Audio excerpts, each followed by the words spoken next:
Assalamualaikum warahmatullahi wabarakatuh. Waalaikumsalam warahmatullahi wabarakatuh. Saudara-saudara yang dirahmati Allah Subhanahu wa taala, alhamdulillah setinggi puji, sedalam syukur kita panjatkan kehadirat Allah Subhanahu wa taala yang telah melimpahkan rahmat karunia-Nya, barokahnya kepada kita sehingga pada kesempatan hari ini kita masih diperkenankan untuk menghirup udara hidup dan kehidupan ini.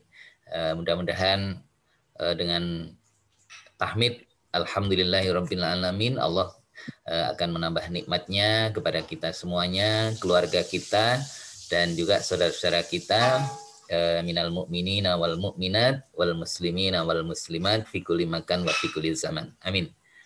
Amin. Okay.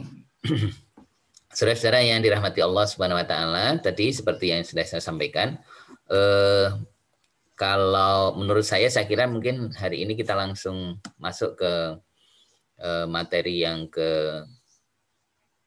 ketiga, pertemuan ketiga tentang prinsip ya, prinsip dan juga review tentang kepemimpinan secara umum dan menurut pandangan Islam gitu, serta nanti kira-kira syarat sebagai pemimpin pendidikan itu seperti apa.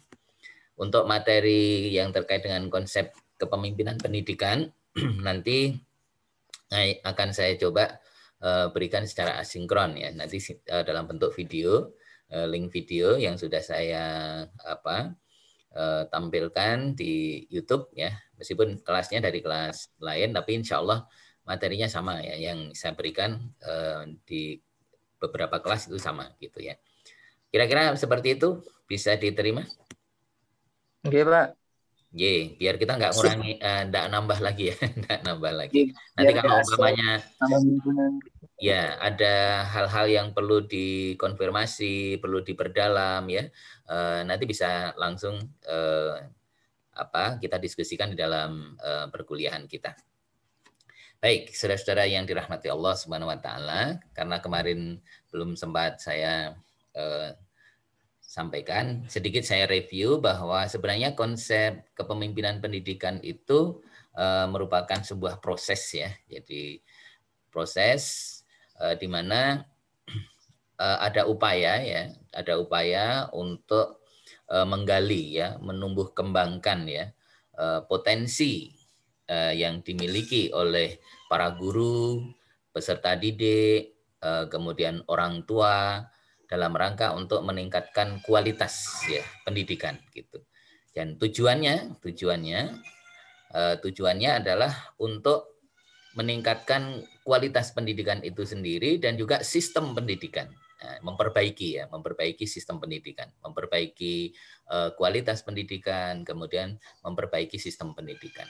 Nah, kalau kita perhatikan bahwa sistem pendidikan kita itu sebenarnya tidak jelek-jelek amat ya, artinya sudah cukup baik ya, sudah cukup baik, tetapi dalam prakteknya itu masih banyak terjadi penyimpangan-penyimpangan ya, atau belum sesuai dengan paku atau pakem atau panduan yang memang sudah ada.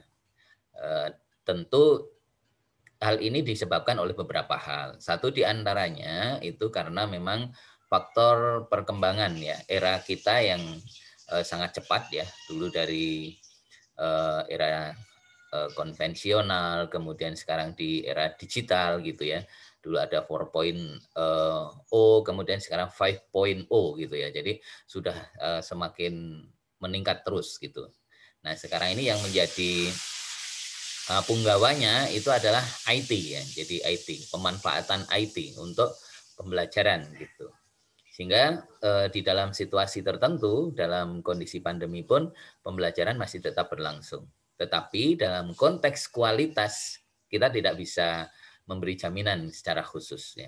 Karena memang ada beberapa materi, beberapa value gitu ya, kemudian ada beberapa attitude, kemudian ada beberapa behavior itu yang tidak bisa ditransfer itu menggunakan daring, tetapi harus menggunakan luring. Nah, oleh karena itu itulah salah satu kendala di dalam kualitas pendidikan kita gitu. Contoh yang paling sederhana, ketika kita mau mencoba melakukan praktik mengajar, ketika itu hanya teori itu memang agak susah gitu. Maka memang harus betul-betul menggunakan medium praktikum gitu. Nah, alhamdulillah di tempat kita di UI itu kalau untuk praktik itu sudah mulai diberikan semacam rambu-rambu atau lampu hijau untuk bisa luring, tetapi masih dengan protokol yang sangat ketat. Ya, jadi prokesnya sangat ketat gitu. Nah, ini yang bisa kita coba lihat ya di dalam konteks kepemimpinan pendidikan gitu. Nah, saudara-saudara yang dirahmati Allah Subhanahu wa taala. Nah, kemudian siapa sih yang bertanggung jawab ya dalam konteks kepemimpinan pendidikan? Tentu orang yang paling bertanggung jawab dalam konteks kepemimpinan pendidikan adalah prinsipal ya atau kepala sekolah. Ya. Jadi kepala sekolah, kepala madrasah atau pimpinan lembaga pendidikan yang ada. Ya. Nah, oleh itu yang paling bertanggung jawab karena memang salah satu tujuan utama di dalam kepemimpinan pendidikan adalah terciptanya lembaga pendidikan atau institusi pendidikan yang bisa menjalankan, memanage pendidikan itu secara efektif, efisien, produktif, kemudian berkualitas ya, atau bermutu gitu ya. Nah, saudara-saudara yang dirahmati Allah, itu beberapa materi yang sebenarnya ada di dalam perkuliahan pertama kita. Nah, pada kesempatan hari ini kita akan mencoba membahas tentang review sedikit tentang konsep kepemimpinan secara umum dan juga nanti kita coba bandingkan dengan konsep kepemimpinan menurut pandangan Islam ya. Kemudian apa prinsip-prinsip yang dapat digunakan di dalam kepemimpinan itu ya. Dan kemudian syaratnya seperti apa ya? Syarat seorang pemimpin pendidikan itu dipersyaratkan seperti apa? Nah, karena kita ini adalah dalam institusi Islam, kemudian kita juga termasuk orang yang memang insya Allah kita diistiqomahkan oleh Allah Subhanahu Wa Taala bahwa kita adalah orang yang sudah menjadi Muslim dan kita tetap dalam keadaan Muslim kita gitu. Nah ini tentu prinsip kemudian keyakinan kita terhadap Islam itu tentu akan mewarnai konsep pendidikan kepemimpinan pendidikan yang ada di Indonesia ini. Jadi itu hal yang tidak bisa kita pisahkan. Baik. Oleh karena itu saya akan coba melakukan share ya. Kita review dulu tentang konsep kepemimpinan secara umum. Ya. Sudah tampil ya? Sudah, Pak. Oke, baik. Sekarang kita coba review ya tentang apa sih sebenarnya kepemimpinan itu. Sebelum saya coba tampilkan beberapa pandangan dari para pakar tentang apa itu kepemimpinan, mungkin ada yang berpendapat apa sih kepemimpinan itu? Monggo, silahkan. Ada Kemampuan mempengaruhi orang lain, Pak. Kemampuan mempengaruhi orang lain. Saya kira sangat bagus ya, Mas Ulum gitu. Yang lain, ya silahkan Mas Sonata. Kepemimpinan ya Pak. Yeah. Menurut saya kepemimpinan itu adalah salah satu seni untuk membangun bersama sebuah kehidupan, Pak. Oke, bagus sekali ya. Jadi seni ya, lebih kepada art gitu ya. Ya, art to building ya, grup gitu ya. Jadi untuk membangun seni ya, untuk membangun integritas banyak orang, harmonisasi dan lain-lain, Pak. Oke, bagus. Saya kira ini sudah punya konsep yang kuat gitu ya, Mas Sonata ini. Ya, terus yang lain, moga mungkin ada yang berpendapat juga. Silakan, sebanyak-banyaknya. Oke. Ada lagi? Yang Putri. Kalau menurut saudari kira-kira apa sih kepemimpinan itu? Halo. Anybody here?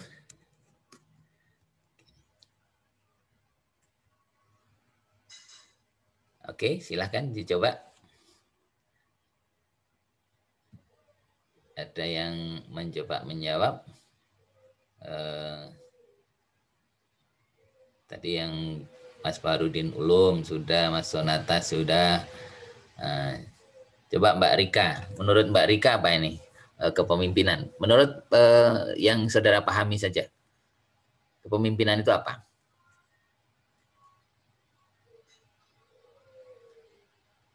Halo Mbak Rika. Oh belum ya. Atau Mbak Nisa. Menurut Mbak Nisa apa ini? Menurut Mbak Nisa, apa sih kepemimpinan itu? Kemampuan dan keterampilan untuk mempengaruhi seseorang. Oke, kemampuan dan keterampilan ya untuk mempengaruhi seseorang. Oke, bagus. Ya, jadi ada beberapa kata kunci yang memang sudah muncul ya di dalam konsep yang ada di dalam benak saudara. Gitu.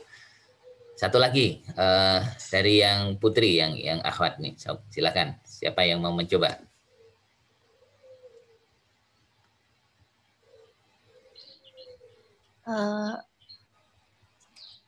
Silakan. Sebuah konsep yang didasarkan oleh rencana atau wacana dan pengalaman. Oke, sebuah konsep yang didasarkan atas rencana dan pengalaman. Oke ya, baik. Nah, itu beberapa pandangan ya tentang kepemimpinan. Pada dasarnya apa yang sudah disampaikan oleh saudara-saudara semua itu tidak keliru ya. Itu bisa saja seperti itu. Dan kemudian karena memang kata-kata kunci di dalam kepemimpinan itu sangat banyak, tetapi ada sesuatu yang pasti, ada sesuatu yang menjadi keywordnya, kata kuncinya. Nah, oleh karena itu agar kita dapat memberi pemahaman yang lebih jelas, maka coba kita lihat apa sih sebenarnya konsep kepemimpinan itu. Kita lihat yang pertama adalah dari ini menurut pandangan umum dulu ya, Stephen Chiot ya. Stephen Chiot ya. Menurut Stephen Chiot, kepemimpinan adalah proses hubungan antar pribadi yang di dalamnya seseorang mempengaruhi sikap, kepercayaan, khususnya perilaku orang lain. Nah, oke ya, jadi itu menurut Stephen Chiot. Jadi sebuah konsep gitu ya. Di sini kata yang menjadi kunci adalah apa? Proses ya, proses hubungan. Jadi proses hubungan yang melibatkan antara seseorang dengan orang lain. Ya. Di situ tidak hanya sendiri gitu ya. Di dalam konteksnya Stephen Chiot itu tidak sendiri. Dan di dalam konteks relasi itu ada upaya mempengaruhi. Nah, kata kuncinya itu influence intinya. Ya, mempengaruhi. Mempengaruhi apa yang dipengaruhi? Sikap ya. Kemudian kepercayaan atau keyakinan ya. Pandangan gitu ya. Dan yang lebih khusus adalah perilaku. Jadi dalam kepemimpinan itu ada upaya mempengaruhi orang lain agar orang lain itu mengikuti ya, berperilaku sesuai dengan keinginan yang mempengaruhi. Nah, itu salah satu definisi ya menurut Stephen Chiot. Kemudian ada juga pandangan dari Edwin Elop dan kawan-kawan ya, yang dia menyebutkan bahwa kepemimpinan itu merupakan proses membujuk ya orang lain untuk mengambil langkah menuju sasaran bersama. Jadi proses membujuk orang lain untuk mengambil langkah menuju sasaran bersama. Jadi kalau menurut dua definisi ini, di sini memang tidak muncul kata art. Gitu. Tetapi saya setuju dengan pendapat teman tadi bahwa kepemimpinan itu sebenarnya juga sebuah seni gitu. Karena tidak harga mati. Tapi memang itu adalah merupakan sebuah yang seni, bukan harga yang saklek gitu, tetapi memang itu sangat fleksibel gitu. Maka bisa dikatakan sebagai art gitu.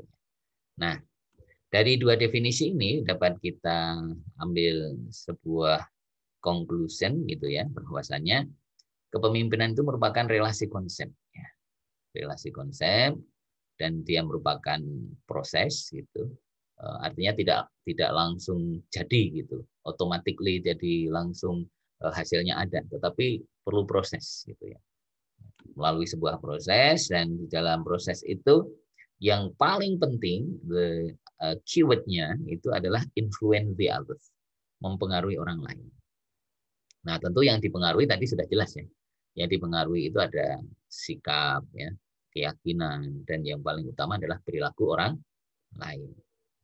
Dan kepemimpinan juga bisa dikatakan sebagai skill gitu, keterampilan ya, atau yang kapasitas yang berupa semacam apa ya, ya skill lah. Skill itu sulit diterjemahkan dalam konteks bahasa Indonesia yang tepat gitu. Skill ya, skill itu karena menyangkut keterampilan, menyangkut pengetahuan gitu ya, dan implementasi.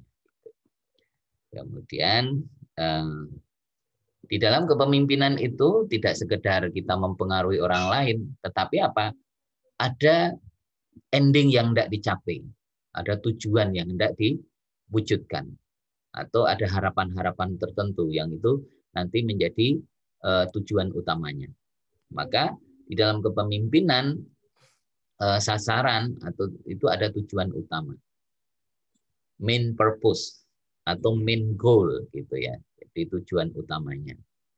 Ya, jadi kalau dalam konteks kepemimpinan ya kita pengen umpamanya di dalam kepemimpinan kita itu institusi kita itu menjadi maju, institusi itu menjadi berkualitas, institusi kita ini menjadi rujukan, institusi kita ini menjadi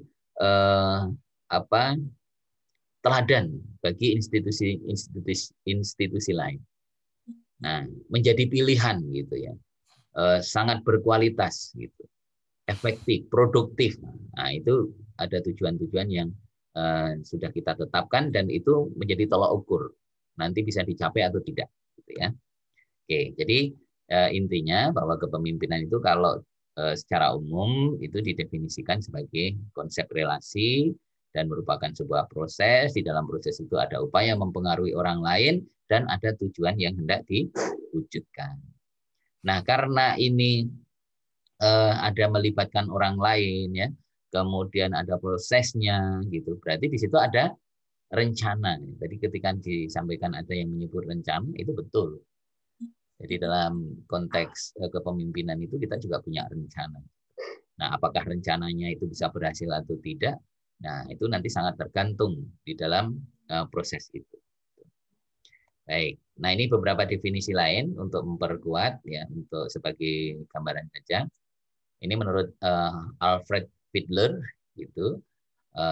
Pada dasarnya merupakan pola hubungan antar individu yang menggunakan wewenang dan pengaruhnya terhadap kelompok orang agar bekerja bersama-sama untuk mencapai tujuan.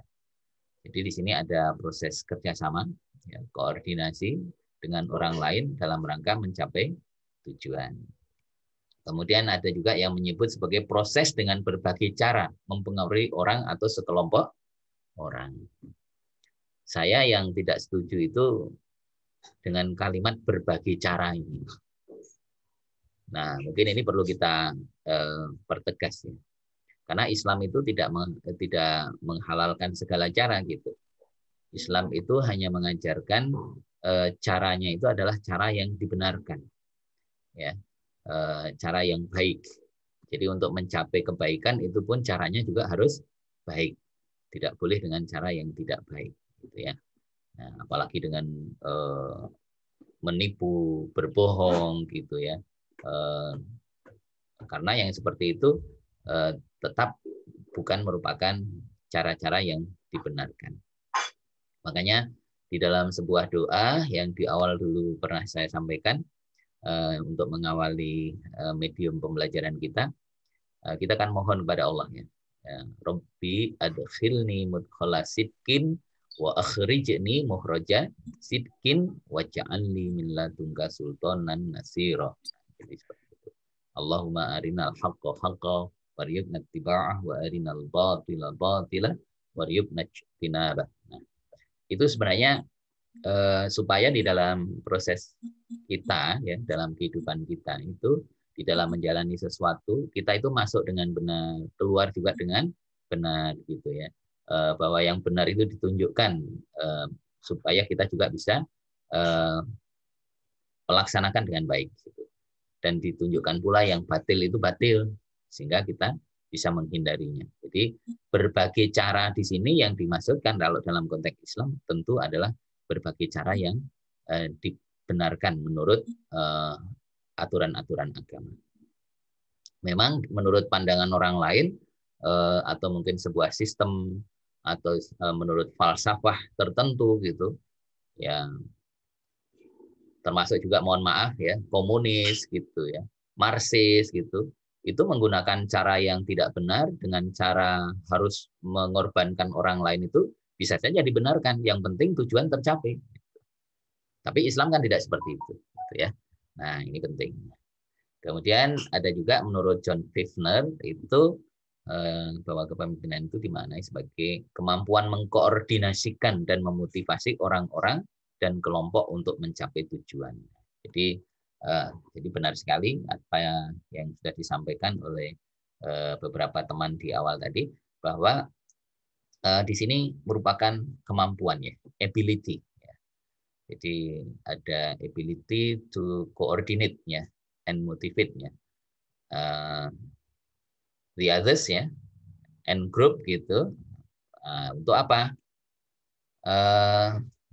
Untuk mencapai ya, to achieve objective ya.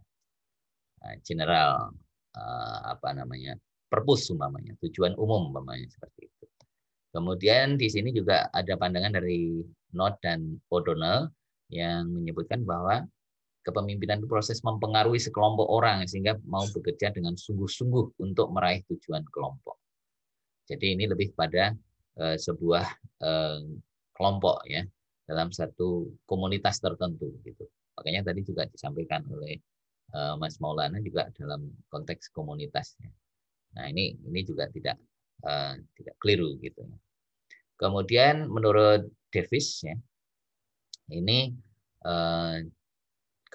kepemimpinan itu dimaknai sebagai kemampuan untuk mengajak orang lain mencapai tujuan yang sudah ditentukan dengan penuh semangat.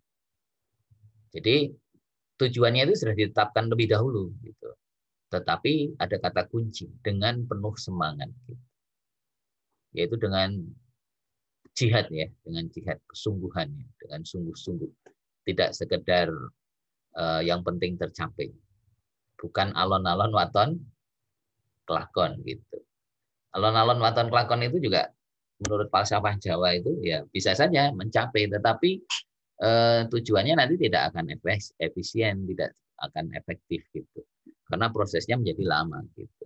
Bisa saja kita membutuhkan sebuah strive gitu ya, perjuangan ya, berjuang secara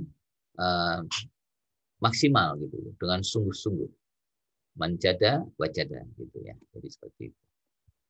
Jadi dengan kesungguhan. Nah kemudian mempengaruhi orang lain untuk lebih berusaha mengarahkan tenaga dalam tugasnya atau merubah tingkah laku mereka. Nah di sini ada kata kunci lain yang penting, menjadi menurut Wexley dan Yuki, bahwa dalam kepemimpinan itu terjadinya change, gitu ya, perubahan. Oleh karena itu dalam sebuah definisi di awal dulu pernah saya sampaikan, saya singgung, leadership is change, gitu. Kepemimpinan itu adalah perubahan. Kalau di dalam kepemimpinan tidak ada perubahan, apakah itu perubahan sikap, apakah perubahan perilaku, apakah perubahan pola berpikir, gitu ya, itu berarti tidak ada yang bisa dikatakan kepemimpinan itu tidak membuahkan hasil. Gitu ya. Ini dan kemudian ada pandangan dari Judd Terry, ya.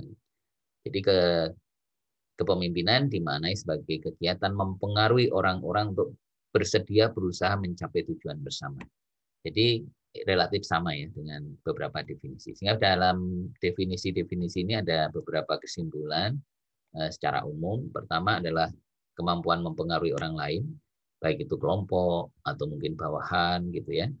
Kemudian kemampuan mengarahkan, memotivasi tingkah laku orang lain. Ini selain mempengaruhi, ya mengarahkan, memotivasi, membimbing, mengajak, gitu ya, membujuk, gitu ya. Dan yang ketiga adalah ada unsur kerjasama untuk mencapai tujuan. Jadi kita nggak bisa sendirian gitu. Nah, ya kalau film Rambo itu sih bisa, satu orang bisa menghabisi satu Batalion. ya batalion ya satu batalion. Tapi kan itu juga nggak gampang kan. Jadi prosesnya sangat luar biasa gitu. Ya. Tapi kalau umpama itu harus melibatkan orang lain, itu akan jauh lebih efektif, lebih efisien. Gitu. Nah, oke, baik. Nah, sekarang saya itulah beberapa definisi. Mungkin ada pandangan, ada respon, tanggapan. Dipersilakan. Dari definisi-definisi tadi. Maka ini Mas Ridwan biasanya yang suka menanggapi ini. Pak Yai. Nah, Pak Yai ini.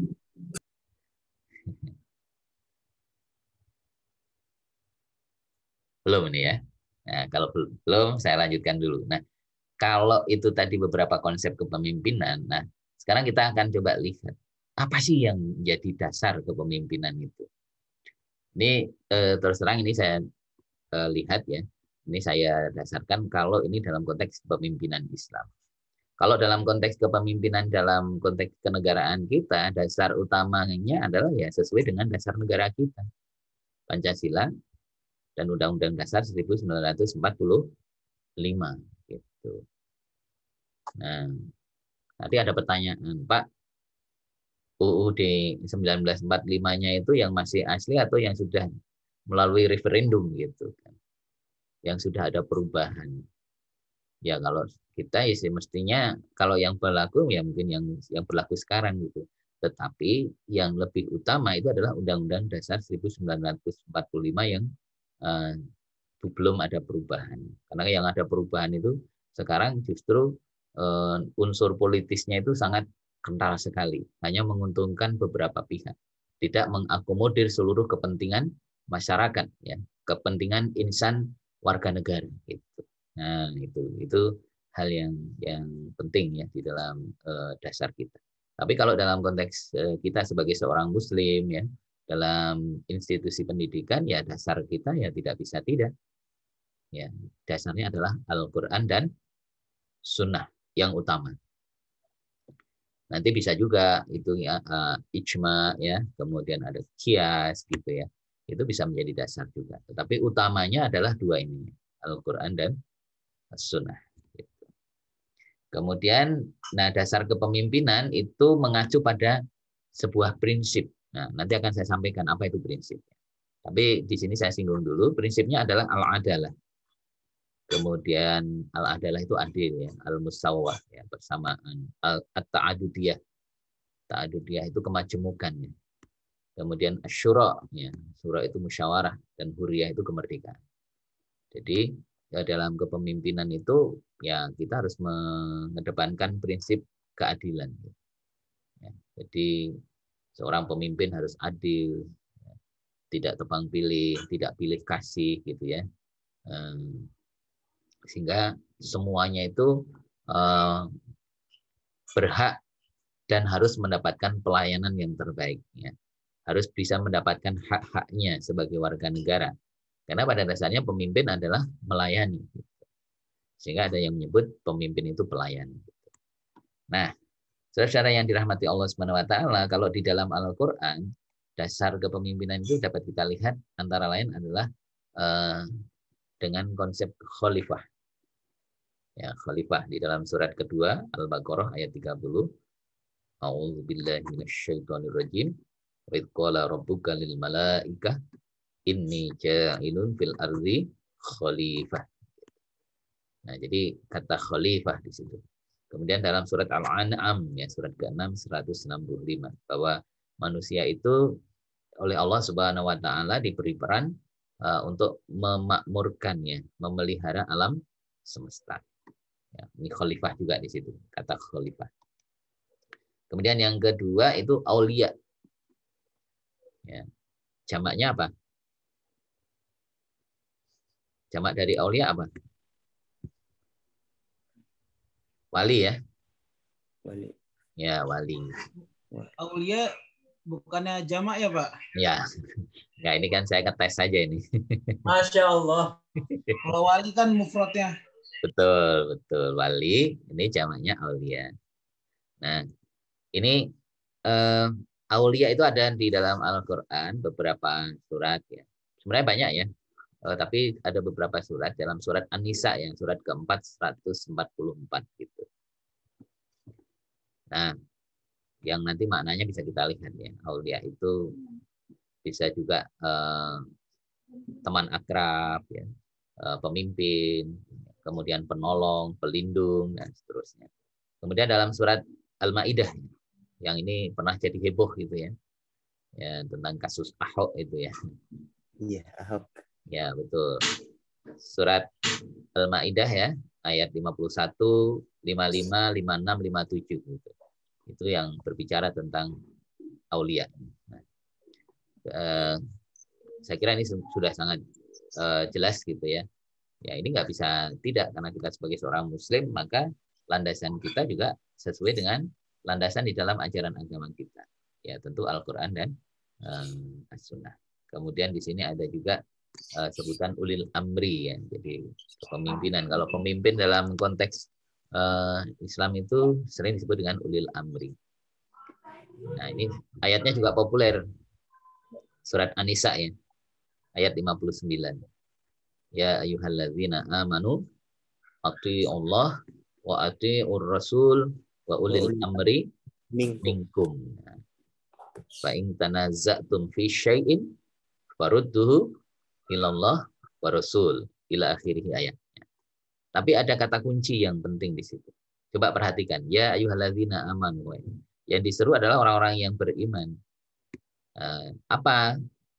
Itu sifatnya itu mutlak, ya. Absolut. Apa? Atiullah wa atiur rasul. Jadi taat kepada Allah dan taat kepada Rasul itu adalah mutlak. Tidak ada tawar-menawar. Ya, bagi seorang muslim, seorang yang beriman, itu ketaatan kepada Allah dan Rasulnya itu mutlak. Coba perhatikan di terusan ayatnya. Kalau di awal tadi ada kata atiu, ya, taat gitu ya. Atiullah wa atiur rasul, tapi yang ketiga itu wa ulil amri, tidak ada kata atiu.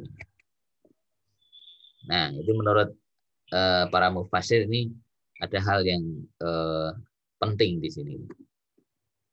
Kira-kira apa ini menurut Pak Kiai ini, Pak Mas Ridwan ini?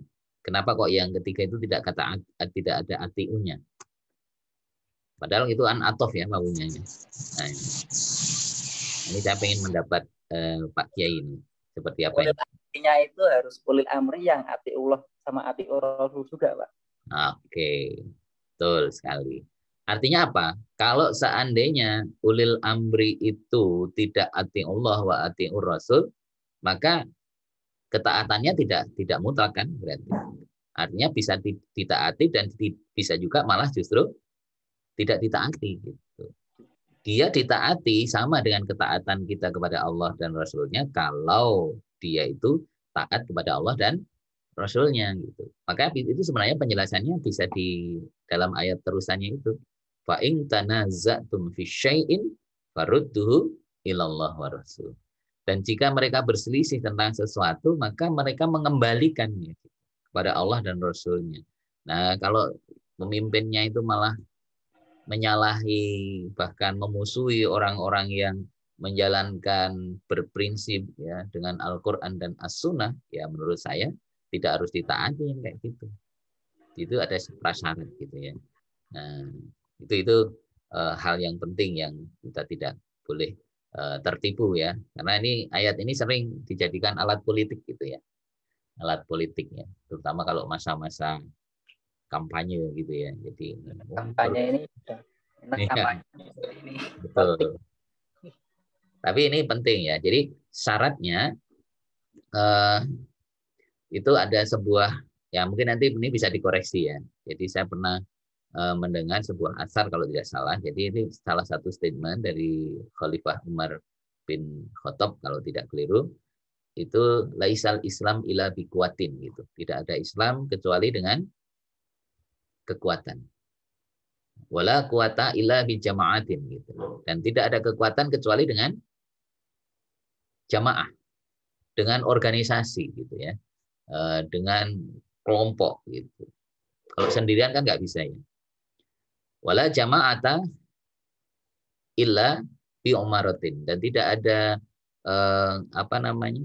jamaah kecuali harus ada umaroknya, pemimpinnya gitu.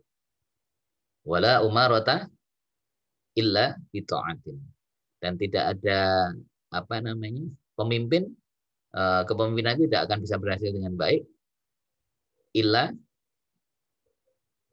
bi ta'atin, kecuali dengan ketaatan. Jadi ada pemimpin, tapi kalau nggak ada yang taat gitu, kira-kira kepemimpinannya berhasil atau tidak? Tidak kan? Nah, tidak. Nah, ini kata kunci yang terakhir ini yang penting.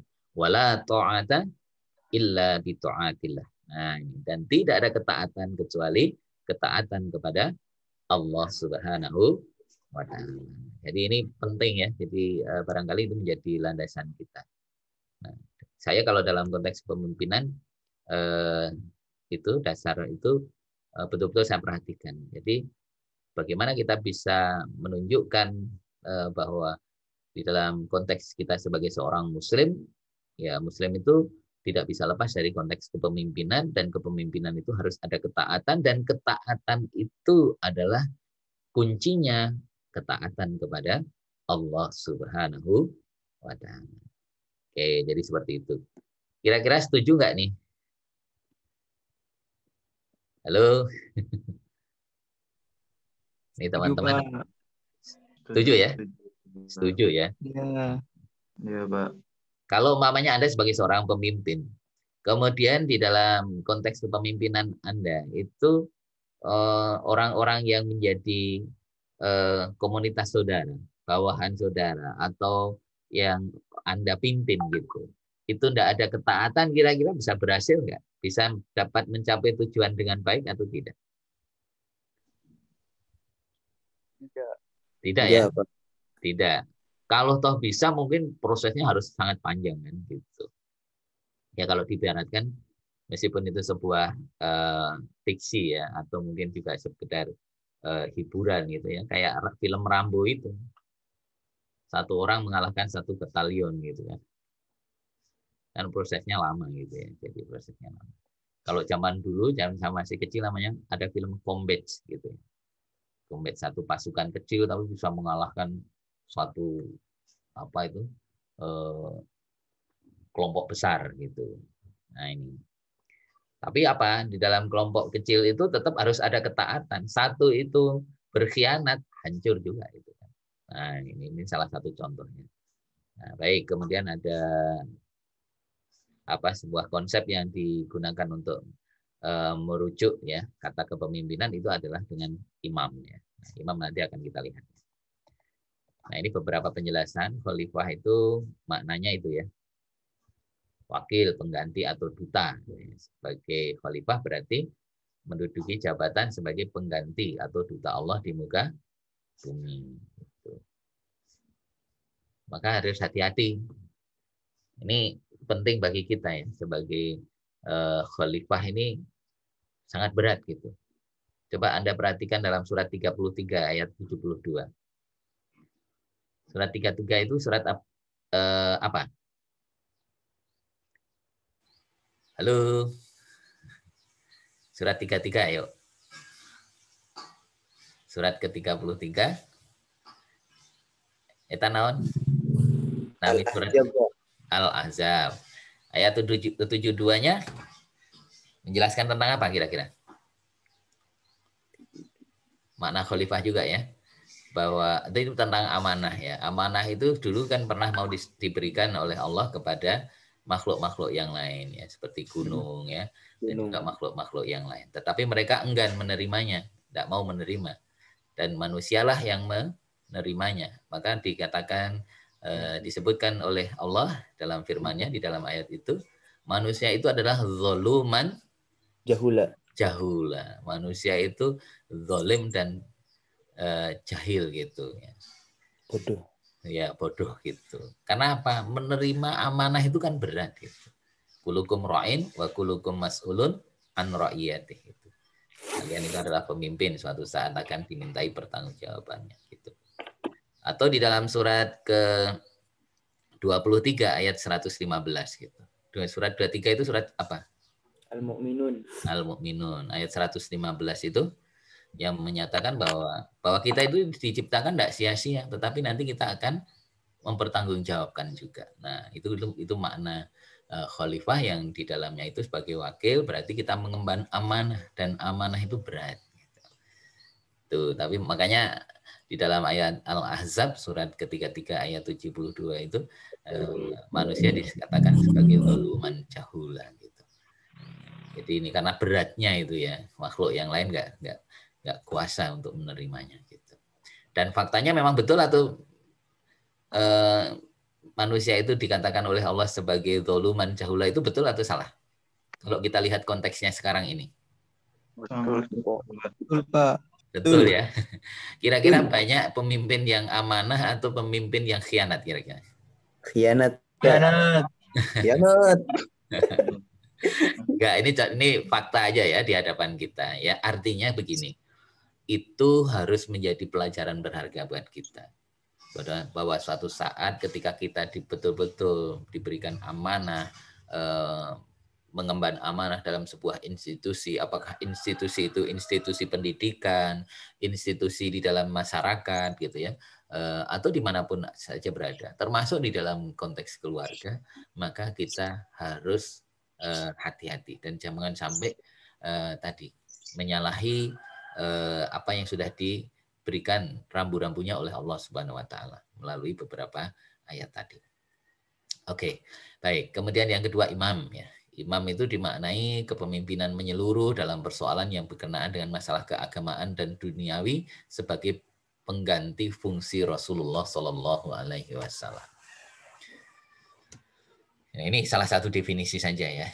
Nah, kemudian ada yang juga memaknai bahwa imam itu sering diartikan lebih spesifik ya untuk menyebut pemuka agama, pemimpin keagamaan ya, pemimpin spiritual yang diikuti dan diteladani fatwa atau nasihat-nasihatnya secara patuh oleh pengikutnya.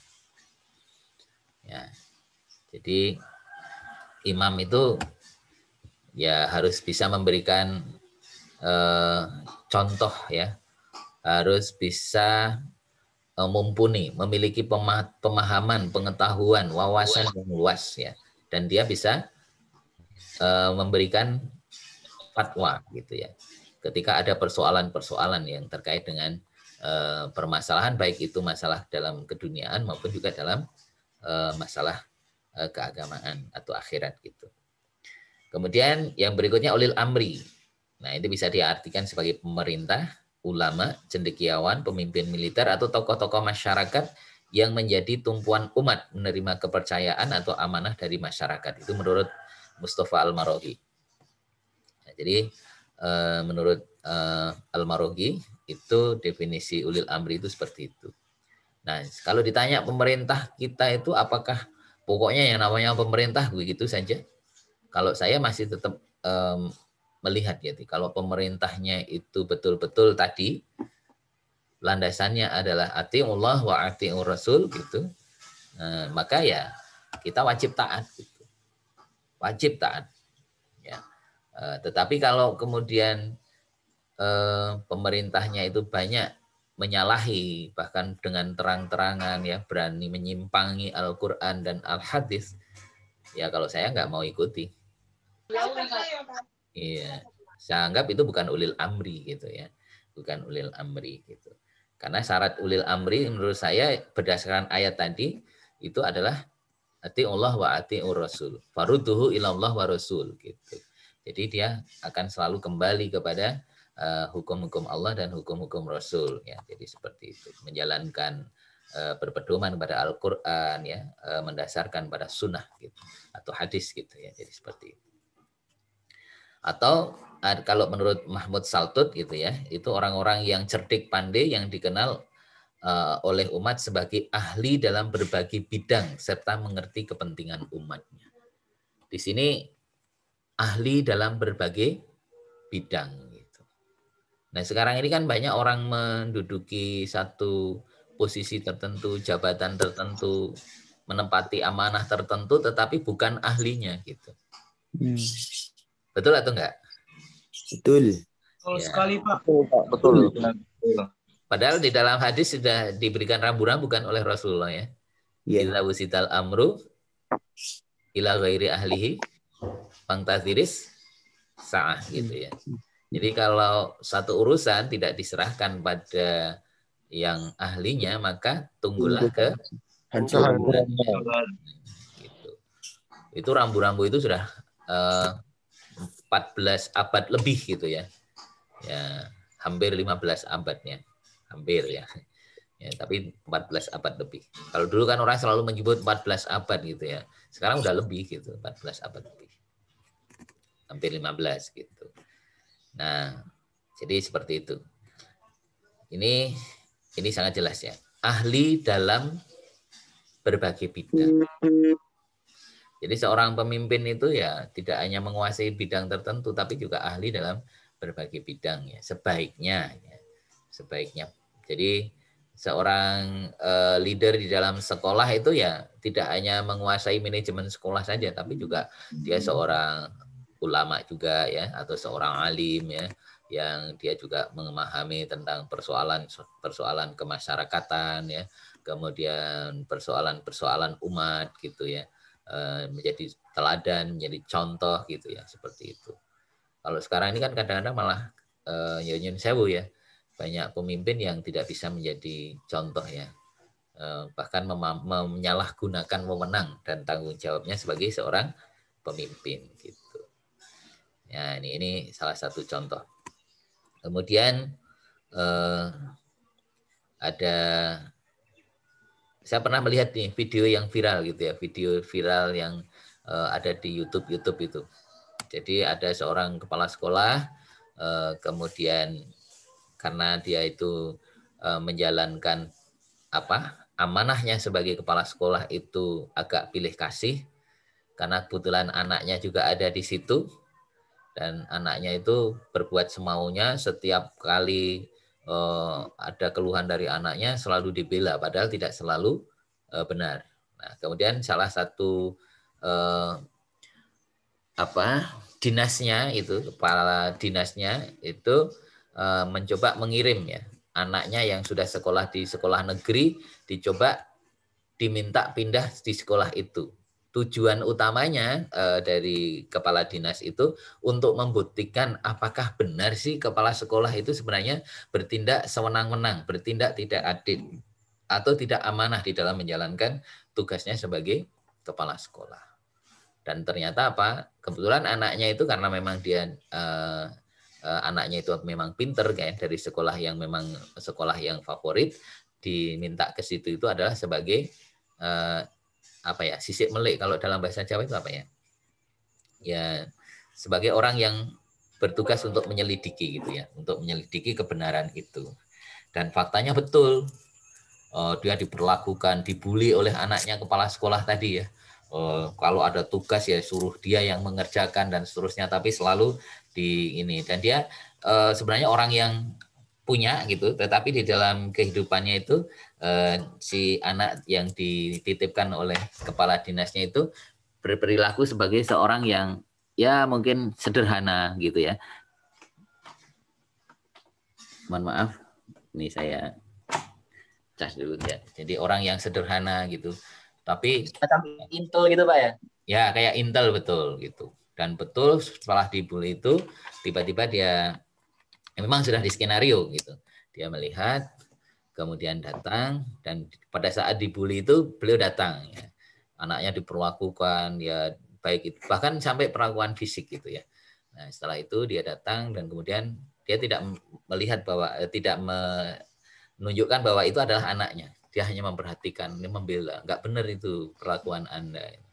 Coba panggil kepala sekolahnya begitu. Begitu itu kan dia mengadu dan seterusnya gitu. Si anak tadi yang membuli itu bersama itu dia berpacaran lah ibaratnya seperti itu. Nah, itu dua-duanya membuli tapi dibela oleh kepala sekolahnya. Nah, terus begitu tahu bahwa yang datang itu adalah kepala dinas tapi dengan pakaian biasa gitu ya, bukan pakaian dinas, maka dia kaget, loh kok Pak Kepala Dinas di sini gitu. Nah setelah itu dia melihat perlakuan anak-anak tadi, termasuk anaknya kepala sekolah, bahwa itu tidak benar gitu. Tapi tetap dibela gitu, karena itu anaknya oleh kepala sekolah. Dan akhirnya bawaan Bapak sebagai kepala sekolah berarti tidak adil, tidak amanah, tidak menjalankan, tidak membela hak-hak orang yang lain gitu, hanya untuk kepentingan sendiri gitu dan seterusnya. Akhirnya apa? Akhirnya dipecat gitu ya sebagai kepala sekolah gitu. Ini cerita ya, cerita tentang tadi ya konteks ahli di bidangnya itu ya, jadi seperti itu. Kemudian yang berikutnya itu tentang wali itu ya. Ya, jadi itu ya. Aulia ya. Sebagai teman akrab gitu ya. Teman akrab. Nah, teman akrab, penolong dan seterusnya. Ini beberapa penjelasan hadisnya nih, tapi ini terjemahnya saja. Jadi intinya pemimpin itu harus bisa diterima, mencintai dan dicintai umatnya, mendoakan umat dan didoakan umat, dan bukan sebaliknya dibenci dan membenci, melaknat dan dilaknat. Ini berdasarkan Sahih Muslim itu ya. Kemudian pemimpin harus sehat jasmani dan rohani. Kemudian kalau imam atau khalifah itu dia harus betul-betul menjalankan amanah dengan sebaik-baiknya didasarkan atas hadis kulukum ra'in wa kulukum mas'ulun an ra'iyati. Nah, itulah saudara-saudara yang dirahmati Allah Subhanahu wa taala kaitannya dengan beberapa penjelasan kita kaitannya dengan apa sih kepemimpinan itu menurut pandangan umum dan juga sedikit tentang pandangan Islam gitu, dan juga bagaimana seharusnya gitu ya, bagaimana seharusnya, apa prinsip-prinsip utamanya. Kemudian yang paling penting itu bahwa pemimpin itu harus memiliki sifat ya, jadi memiliki sifat minimal 4 sifat dari Rasul. Pertama sidik, amanah, patonah, dan tablik. Ya, seorang pemimpin yang baik itu ya harus jujur, harus amanah, harus cerdas, dan tablik. Ya, bisa menyampaikan, mengkomunikasikan dengan baik ya, berdakwah ya. Karena ya pada dasarnya pemimpin itu adalah pendakwah juga gitu. Jadi seperti itu. Oke. Ini acuan-acuan tadi di dalam prinsip tadi ada al-adalah, pemimpin itu harus adil. Ya. Maknanya karena kalau pemimpin yang adil itu akan bisa menempatkan sebagai seorang pemimpin itu sesuai dengan proporsinya, akan selalu membela hak-hak orang-orang yang dipimpinnya gitu ya. Jadi seperti itu. Dan dia menjadi syarat utama gitu. Coba kita perhatikan di dalam sebuah hadis itu ya diriwayatkan oleh Bukhari dan Muslim itu, bahwa besok itu akan di dalam hadis itu ada 7 golongan yang akan mendapatkan perlindungan dari Allah Subhanahu wa taala di saat tidak ada perlindungan selain dari perlindungannya, yaitu perlindungan Allah. Satu di antaranya adalah syarat di situ adalah al-imamul adil ya. Jadi imam yang adil gitu. Ya, jadi kalau Anda besok di akhirat di saat yaumul mahsyar kumpulkan gitu supaya mendapat perlindungan ya, ketika matahari didekatkan dan seterusnya itu, dan mendapatkan perlindungan dari Allah Subhanahu wa taala, jadilah pemimpin yang adil. Tapi sebaliknya, kalau itu tidak bisa kita lakukan dan justru kita melakukan perbuatan yang menjadi lawannya sebagai pemimpin yang zalim, maka berdasarkan hadis itu orang yang paling berat azabnya di hari kiamat adalah seorang imam yang zalim. Nah, ini hati-hati gitu ya. Kalau tidak adil ya zalim kan gitu. Nah, kalau orang yang tidak bisa menjalankan amanah dengan baik kan berarti kriterianya menjadi seorang yang berbuat nifak gitu atau menjadi munafik. Nah, hati-hati kalau sudah begitu ya. Nah, kemudian al-musawwah, persamaan, bahwa seorang pemimpin harus mampu menerapkan hukum sesuai prinsip kesamaan dengan pendekatan kemanusiaan. Jangan seperti di negara kita ini ya. Sekarang ini hukum hanya berlaku untuk orang yang memiliki kekuasaan dan uang gitu ya. Ya, bukan sesuai dengan prinsip utamanya, yaitu membela hak-hak orang yang memang dizalimi. Jadi seperti itu.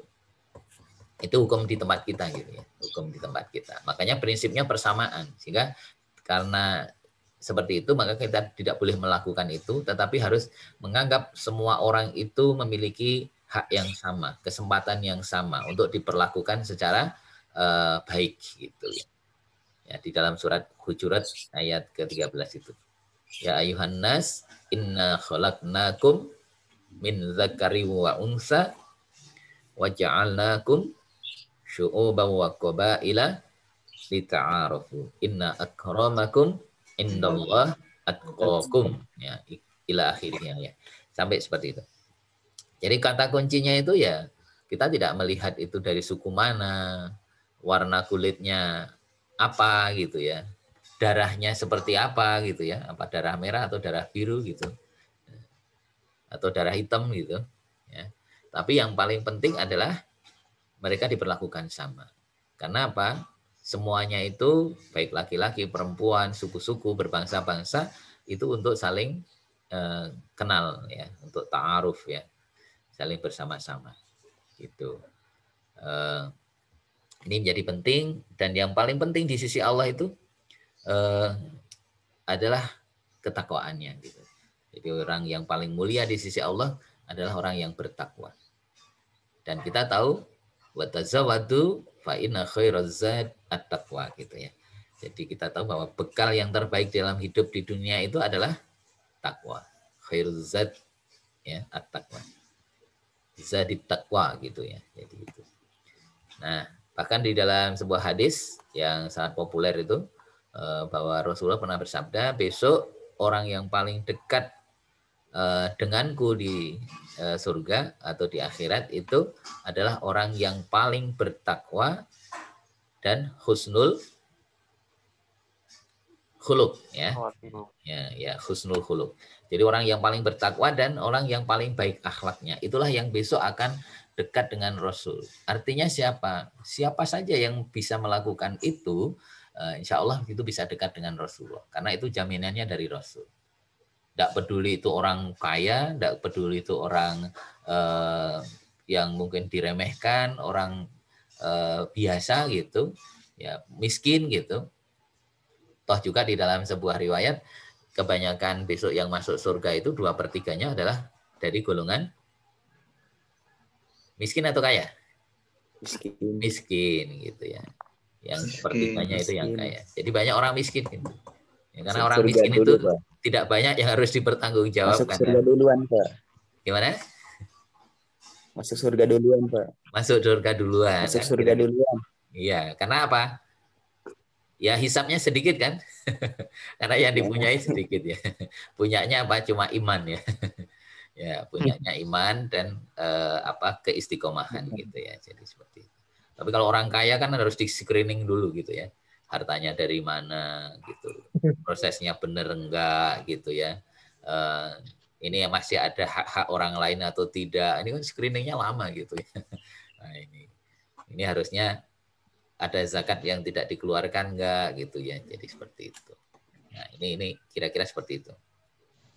Kemudian at-ta'adudiyah, kemajemukan, keanekaragaman budaya, hukum, metode, dan falsafah, bahasa harus dijadikan landasan dalam membangun nilai kesatuan kemanusiaan. Indonesia itu sebenarnya sangat luar biasa, punya semacam apa itu namanya, jargon ya, bukan jargon ya. Bhinneka Tunggal Ika itu namanya apa?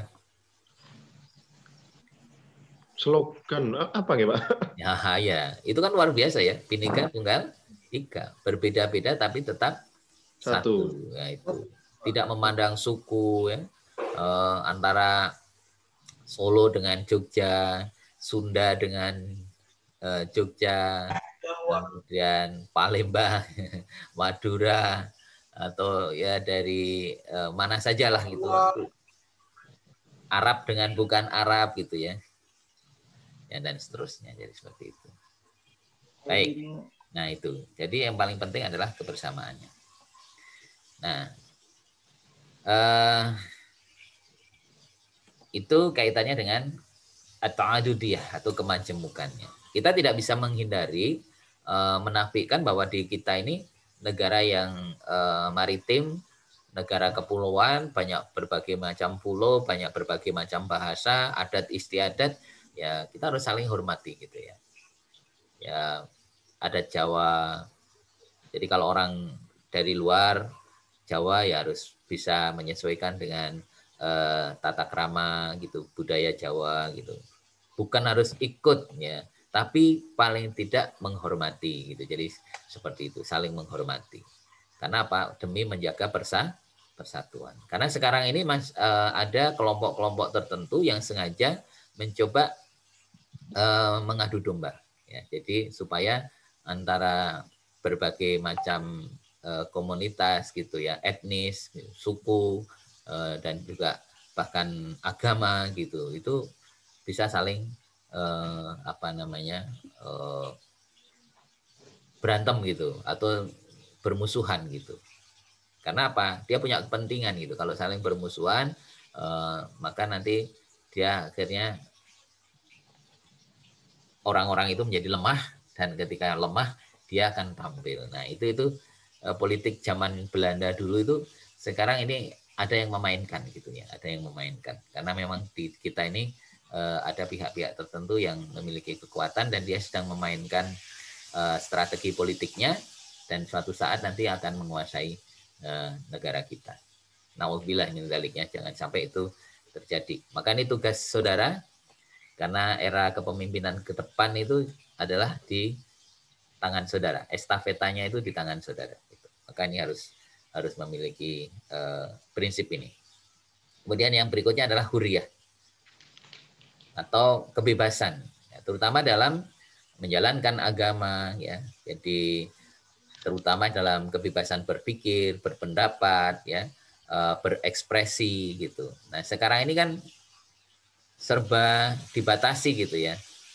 Kalau memberikan ide, gagasan, dan itu menyinggung pihak tertentu itu punya power, punya kekuasaan, ya dia nanti akan melakukan tindakan-tindakan yang mengintimidasi gitu, bahkan menciduk dan seterusnya. Nah, ini yang terjadi di sekarang. Ya, undang-undang ITE bukan untuk memfasilitasi orang itu supaya bisa berekspresi, menyampaikan pandangan, pendapat, tetapi justru malah sebagai sarana untuk spionase ya, jadi memata-matai siapa ini yang orang yang suka dengan rezim atau tidak dan seterusnya. Seperti itu sekarang ini yang terjadi. Militer. Nah, ya. Militer. Otoriter ya sekarang ini ya. Demokrasi iya Pak. Demokrasi berasa otoriter. Ya, otoritarian gitu ya demokrasinya gitu. Ditangkap gara-gara komentar IG. Itu ya. Ya, makanya kita harus ini menjadi pelajaran berharga buat kita. Karena kita besok ketika jadi pemimpin tidak boleh melakukan hal itu. Tapi betul-betul harus melayani umat gitu. Kalau dikritik ya jangan terus sakit hati. Karena Rasulullah sudah pernah bersabda, berbahagialah orang yang dikritik gitu. Gitu. Nah, kenapa? Dan para sahabat bertanya, karena dengan dikritik itu kita tahu kekurangan kita, kesalahan kita, sehingga kita bisa memperbaiki diri. Ya. Bukan kok malah membenci dan bahkan menghabisi gitu ya. Jadi, ya membinasakan gitu. Jadi seperti itu. Jadi kalau ada yang seperti itu, kita harus bina gitu. Bukan malah dibinasakan. Nah, ini yang terjadi di kita. Kemudian yang terakhir adalah asyura, musyawarah. Jadi acuan dalam konteks kepemimpinan itu adalah syura. Ya. Wa amruhum syura bainahum. Ya. Wa syawirhum fil amr. Gitu.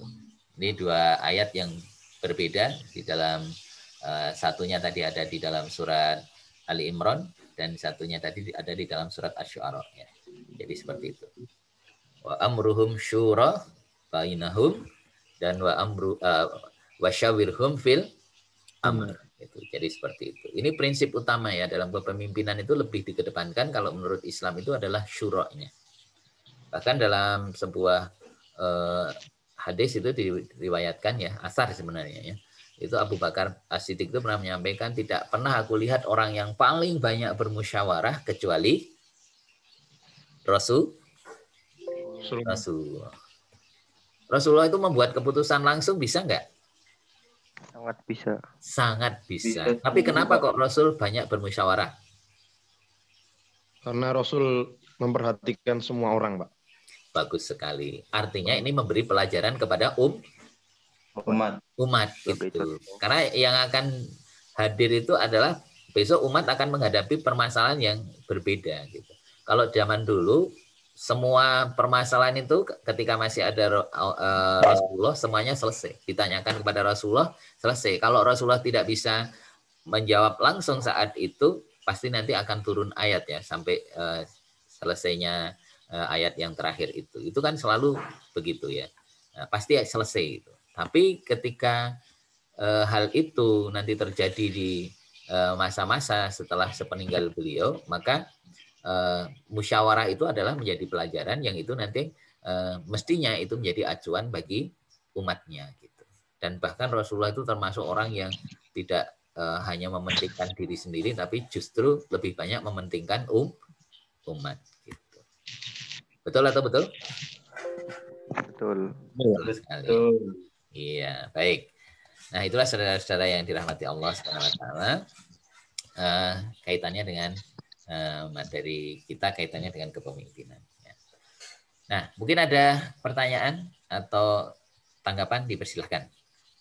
Ya. Pak, saya Pak. Oke, boleh. Ini siapa dulu?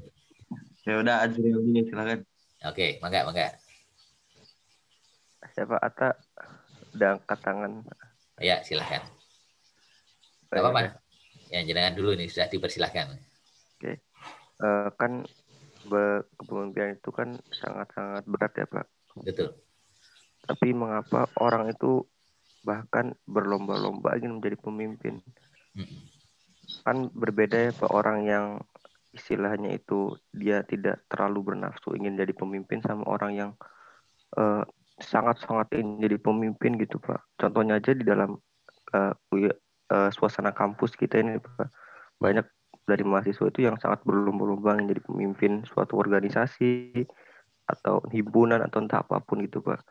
Nah itu menurut Bapak gimana Pak dengan orang-orang yang sangat ingin jadi pemimpin Pak? Oke. Sampun Pak. Oke, terima kasih Mas Azriel ya. Jadi saya kira ketika kita itu kemudian ingin menjadi seorang pemimpin, kalau dilihat dari sisi potensinya, itu adalah sesuatu yang wajar. Itu adalah suatu naluriah. Karena apa? Kita ini oleh Allah diciptakan sebagai pemimpin. Yang perlu diperhatikan itu adalah apakah kita untuk bisa menjadi pemimpin itu memang kapasitas kita itu betul-betul sudah memadai atau belum. Gitulah. Ini yang perlu diperhatikan itu. Gitu. Yang penting ketika kita ini memang ada kesempatan untuk itu, mungkin ada pemilihan atau apa saja, satu hal yang menjadi prinsip ya, yang prinsip kita tidak mengajukan atau menawarkan diri, tetapi kita berusaha untuk diminta gitu. Jangan meminta, tapi sebaiknya kita diminta. Itu satu prinsip yang penting bagi kita. Nah, tapi ada permasalahan begini, Pak, gimana kalau nggak ada yang bersedia gitu? Nggak ada yang bersedia.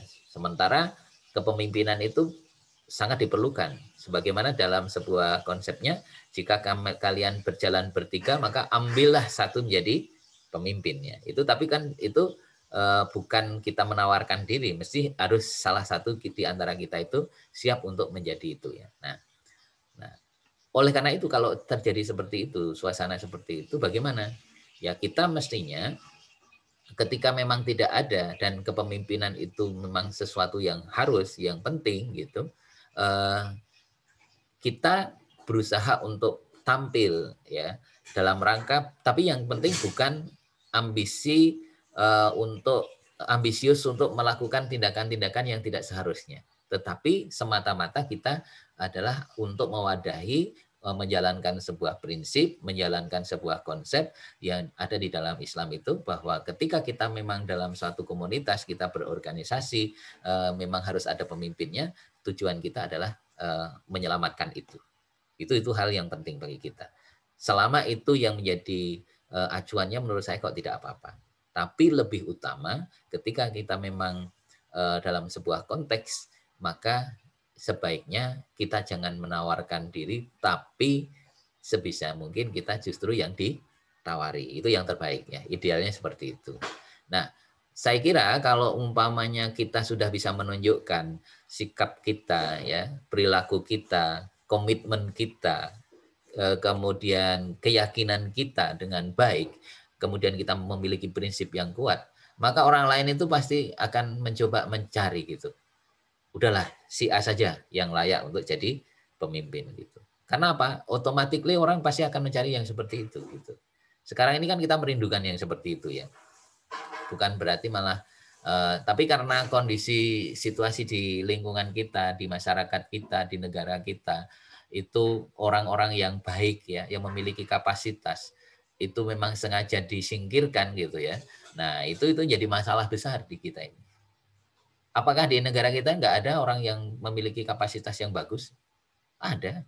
Banyak, Pak. Banyak, tetapi karena memang sistem dan juga nyun sewu ya, sistem dan juga kepentingan-kepentingan tertentu di negara kita itu lebih kuat gitu. Dan itu juga menjadi sebuah kekuatan tersendiri komunitasnya. Maka inilah komunitasnya yang menguasai, sehingga orang-orang yang punya potensi itu memang sengaja disingkirkan gitu. Sengaja dimatikan gitu. Ya, karena kira seperti itu ya. Kita tahulah ada orang-orang yang punya potensi, tapi potensi ini kalau ini jadi pemimpin nanti akan bisa menghancurkan orang-orang yang punya ambisi, karena yang punya ambisi itu tentu punya kelemahan karena dia punya kepentingan-kepentingan tertentu, sehingga apa, sebisa mungkin ini jangan sampai karakternya itu muncul gitu. Ini harus dimatikan. Wah, diberikan ya mungkin semacam kayak fitnah lah gitu yang tidak benar, wah ini punya kelemahan begini-begini, padahal sebenarnya tidak seperti itu ya. Nah, ini pelajaran seperti itu sebenarnya ada di hadapan kita ya. Nah, sehingga ini menjadi penting. Jadi satu catatan saya, kalau kita punya memang kita ditawari itu lebih bagus, itu idealnya kan gitu ya. Tetapi kalau dalam satu kondisi kemudian suatu komunitas tidak ada yang mau, itu juga keliru besar. Karena apa? Kita harus ingat ya, apa itu, al-haqqu bila nizam yang libul batil bin nizam gitu. Jadi apa namanya, kebenaran yang tidak terorganisir itu nanti akan dikalahkan oleh kebatilan yang terorganisir. Jadi seperti itu. Ini juga ada kaitannya dengan masalah manajemen dan kepemimpinan. Sehingga harus ada orang yang tampil gitu. Nah, jadi tampil itu dalam rangka menyelamatkan diri, bukan kok nyun sabu ya, ambisinya itu tidak benar ya, tapi dalam rangka untuk menyelamatkan diri itu. Kalau tidak ada, karena kalau tidak diselamatkan, itu akan menjadi masalah besar di kemudian hari. Karena dalam Islam itu kepemimpinan itu merupakan hal yang tidak bisa dihindari. Tapi itu merupakan hal yang sangat substansial dan termasuk yang sangat penting. Di samping juga hal-hal pokok yang lainnya gitu ya, kira seperti itu. Itu Mas Azriel menurut saya dan pandangan saya. Mungkin juga ada tambahan dari teman-teman yang lain, boleh monggo silakan. Matur suwun, Pak. Sami-sami. Oh, Pak, mau agak menanggapi Pak pertanyaan Azriel, Pak. Boleh, saya kira bagus. Pertanyaan Azriel kan dia kan bertanya, Kak, mengapa pada era sekarang ini banyak orang yang ingin menjadi pemimpin padahal mereka tahu bahwasanya menjadi pemimpin itu tanggung jawabnya sangatlah besar, Pak. Betul. Nah, saya mau memandang dari perspektif historis Islam, Pak. Sejarah dari kepemimpinan Islam. Kita tahu bahwasanya pemimpin yang sejati atau pemimpin terbaik dalam sejarah Islam adalah Nabi Muhammad sendiri, yakni Rasulullah. Beliau merupakan panutan kita dan beliau merupakan manusia terbaik sehingga pantas bagi beliau menjadi pemimpin dan bagi kita menjadi acuan dalam bagaimana memimpin suatu struktur organisasi begitu, Pak. Nah, kalau dari historisnya sendiri kan setelah Rasulullah Khulafaur Rasyidin yang pertama yakni Abu Bakar. Abu Bakar kan beliau terpilihkan secara dipilih langsung oleh Rasulullah karena pada saat Rasulullah sakit kan Abu Bakar yang ditunjuk menjadi imam, meskipun dalam tanda kutip Abu Bakar kan masih menghindari dan masih tidak mau untuk menjadi pemimpin karena Abu Bakar sendiri tahu menjadi pemimpin itu sangatlah sulit, Pak.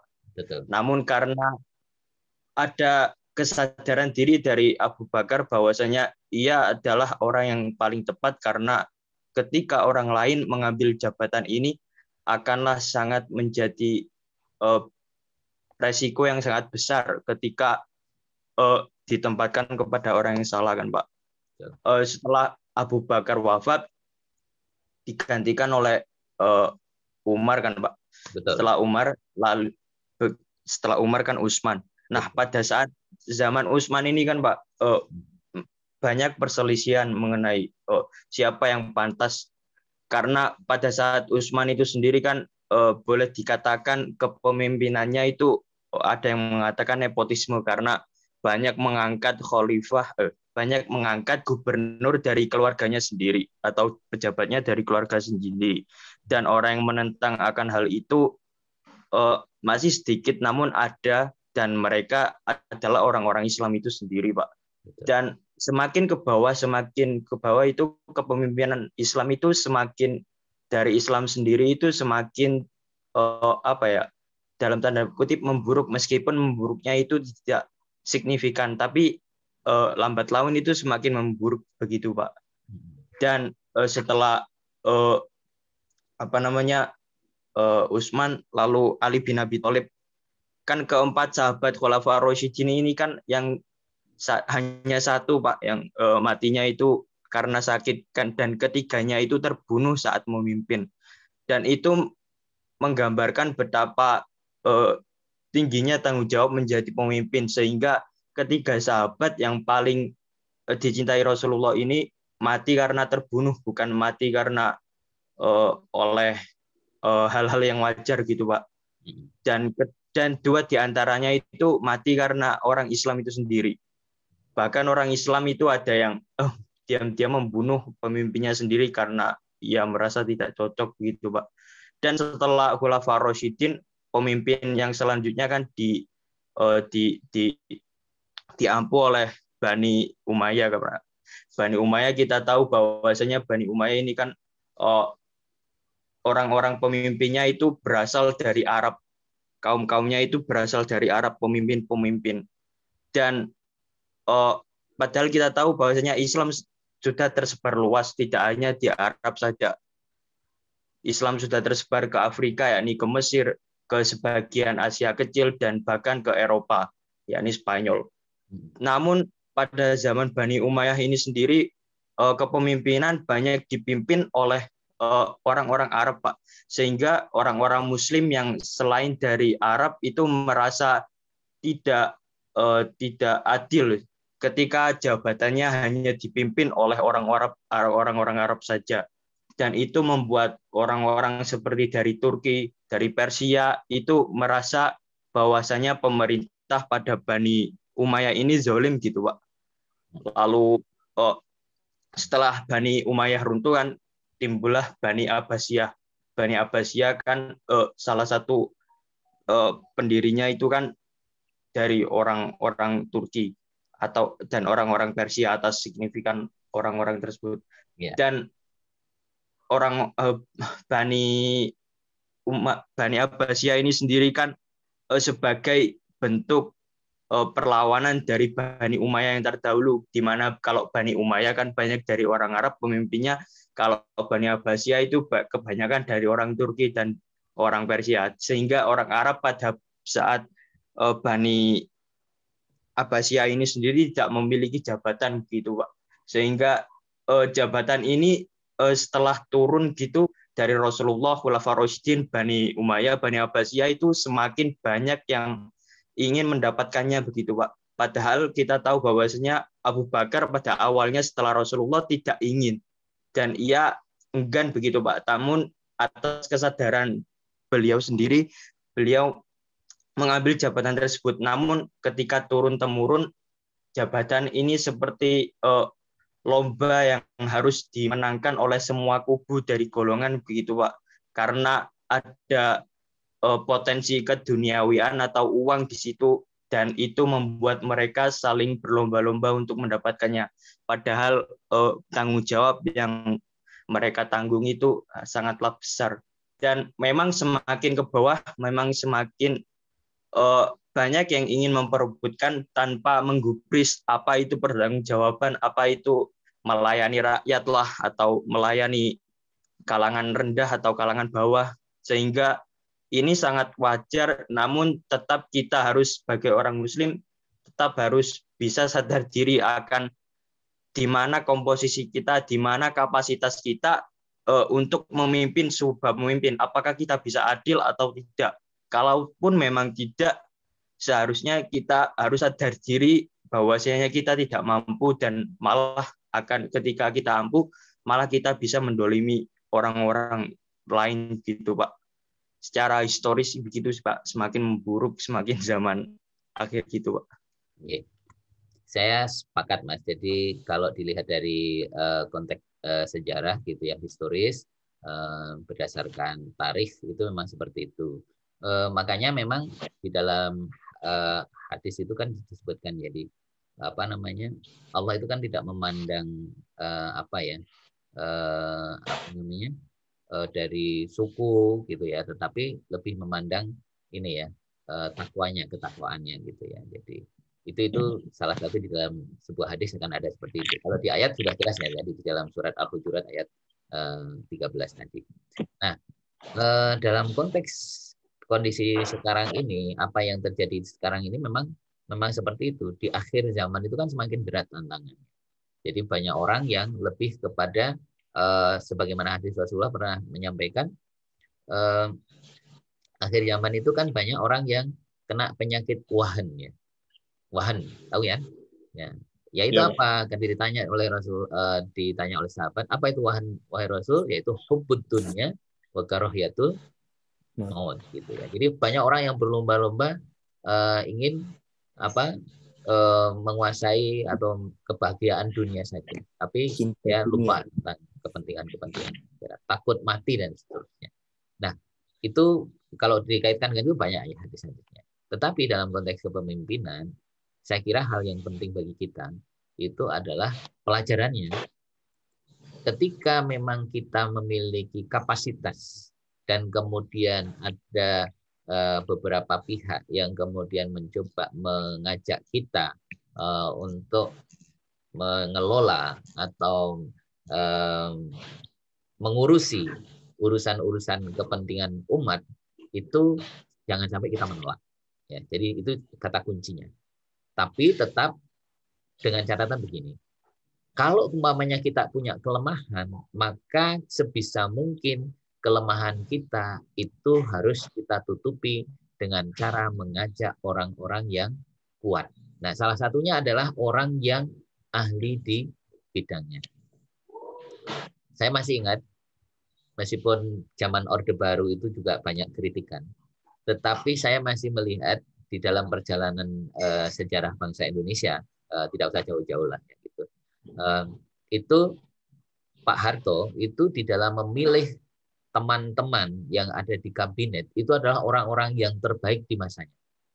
Ahlinya itu memang ahli-ahli betul, ya. Jadi bukan kue politik.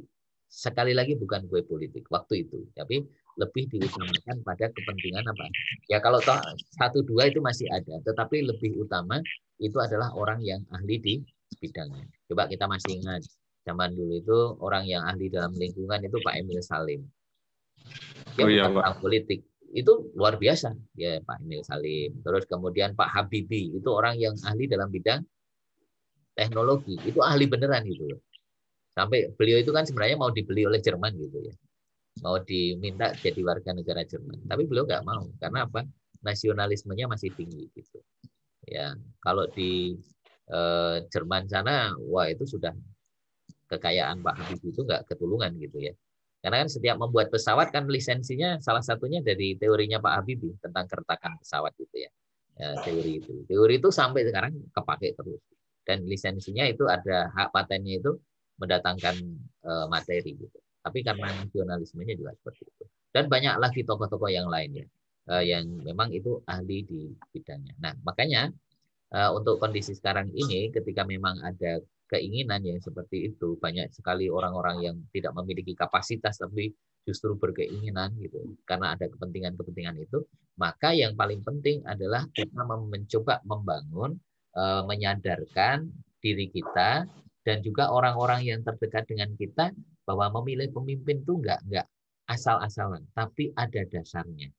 Siapa? Apa dasarnya? Satu, pemimpin itu adalah orang yang harus memiliki 4 sifat Rasul kalau bisa ya. Jadi sidik, amanah, fatonah dan tablik gitu ya. Jadi itu. Kemudian dia juga orang yang betul-betul memiliki kapasitas gitu ya.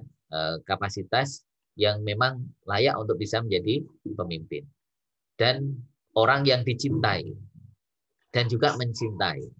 Nah, sekarang ini kan banyak orang yang tidak mencintai, dicintai oleh rakyatnya gitu ya, apalagi mencintai, tapi malah banyak yang dilaknat gitu ya, melaknat dan dilaknat oleh rakyatnya. Nah ini seperti itu. Nah oleh karena itu ini penting. Jadi makanya di dalam contoh Darul Arqam di Malaysia itu ada sebuah perguruan itu yang dulu namanya Darul Arqam di Malaysia. Untuk menjadi pemimpin itu di situ betul-betul didasarkan atas kriteria yang terbaik. Seperti pada masa zamannya Khulafaur Rasyidin itu.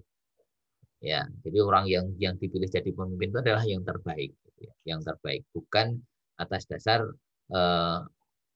sekedar suka tidak suka, tapi betul-betul yang terbaik. Terbaik dari sisi akhlaknya, terbaik dari sisi pengetahuannya, dari sisi ketegasannya gitu ya. Pokoknya terbaik dari segala aspeknya. Nah, itu baru menjadi kandidat nomor satunya. Dan karena memang itu orang itu sudah tahu gitu ya seperti itu di dalam komunitas itu, maka ya tidak ada penolakan gitu biasanya. Kalau umpamanya dia melakukan kesalahan, dia siap untuk dikoreksi dan orang lain yang lebih baik menggantikan dan seterusnya. Itu yang terjadi. Tapi itu terbatas. Kalau untuk di kondisi di tempat kita itu memang tantangannya sangat berat. Apalagi sekarang permainan politiknya sudah sangat mengerikan. Gitu. Yang menguasai kita itu kan politik, ya, partai politik. Ya. Ya, sehingga orang yang jadi pemimpin itu kalau tidak punya power betul ya hanya jadi boneka. Gitu. Nah itu yang terjadi. Nah oleh karena itu paling tidak ini menjadi pelajaran kita. Kita bisa mengambil ibroh dari sini. Dan ketika kita nanti berada dalam sebuah institusi pendidikan, kita juga harus bisa melakukan hal itu. Gitu. Tapi kalau dalam konteks institusi pendidikan, kadang-kadang kan given ya sifatnya. Apalagi pemilihan kepala dinas itu kan given kan. Langsung tunjuk itu dari atasan. Bukan didasarkan atas orang yang memiliki kapasitas. Kira-kira begitu ya. Nah, ini karena apa? Ini sudah kue politik. Saya masih ingat betul. Jadi pernah ada sebuah pengalaman. Saya punya teman di Bandung itu, dia kuliah dulu di S3 Bandung di jurusan PK. Beliau itu seorang kepala sekolah di apa itu namanya? Sekolah luar biasa. Dia disupport oleh salah satu partai politik PKS gitu ya, waktu itu PKS. Nah, jadi di sana itu sudah diplot kalau untuk ke dinas itu yang menjadi memerankan penting itu couplingnya PKS. Kalau untuk dinas pariwisata itu nanti partai apa. Kemudian kalau untuk dinas sosial itu nanti partai apa lagi. Pokoknya semuanya sudah di-coupling seperti itu. Tapi apa? Itu harus ada maharnya untuk menjadi kepala dinas itu. Dia bisa menjadi kepala dinas, tapi maharnya waktu itu 350 juta. Daripada dia harus mengeluarkan 350 juta, itu pun belum menjadi jaminan, maka dia lebih baik mundur. Dia nggak jadi. Padahal kalau umpamanya dia mau, dia jadi. Karena memang dia punya kapasitas gitu saat itu. Tapi karena dia mempertahankan, dia ideal, orang yang memiliki idealisme, kalau sudah seperti itu, berarti sudah ada bahasanya itu sogok menyogok gitu ya. Karena Rosi wal murtasi itu kan benar kata beliau itu. Jadi ya dia lebih baik menghindari itu. Dia lebih pengen selamat dunia dan akhiratnya daripada dia selamat di dunia, dia sukses di dunia tapi tak selamat di akhiratnya. Saya dulu mendengar itu luar biasa. Saya sangat acungi jempol betul. Karena kebetulan pas bareng-bareng di mobil dia cerita. Sekarang ini yang menguasai konstelasi kepemimpinan di kita itu adalah politik, partai politik gitu ya. Jadi seperti itu.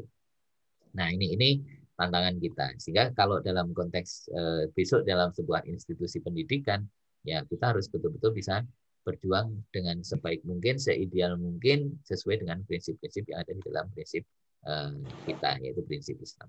Barangkali itu. Baik, Mas Sonata nampaknya pengen berkomentar, dipersilahkan. Halo. Iya, monggo.